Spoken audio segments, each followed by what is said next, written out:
साहब ने बड़ी खूबसूरती से इंसान के इस नेचर को कैद किया।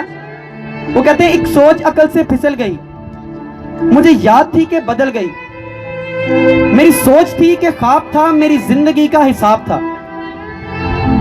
मुझे बैठे बैठे गुमा हुआ, गुमा नहीं खुदा था वो खुदा के जिसने जुबान दी, मुझे दिल दिया, मुझे जान दी। वो जुबान जिसे ना चला सके, वो दिल जिसे ना मना सके, वो जान जिसे ना लगा सके।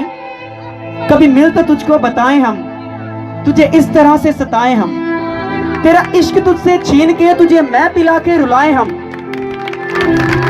तुझे दर्द दो तू ना सह सके, तुझे दूं ज़बां तू ना कह सके, तुझे दूं मकान तू ना रह सके, तुझे मुश्किलों में घिरा के मैं कोई ऐसा रास्ता निकाल दूं, तेरे दर्द की मैं दवा करूं, किसी गर्ज के मैं सवा करूं, तुझे हर नजर पे अबूर दूं, तुझे जिंदगी का मैं शऊर दूं।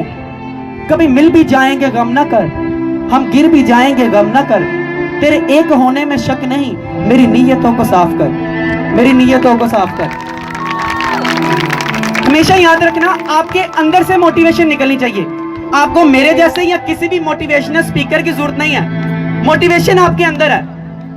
पूरी दुनिया ऑब्जर्वेशन के लिए बनी है, मुशाहिदा करने के लिए बनी है। Don't compare yourself with others.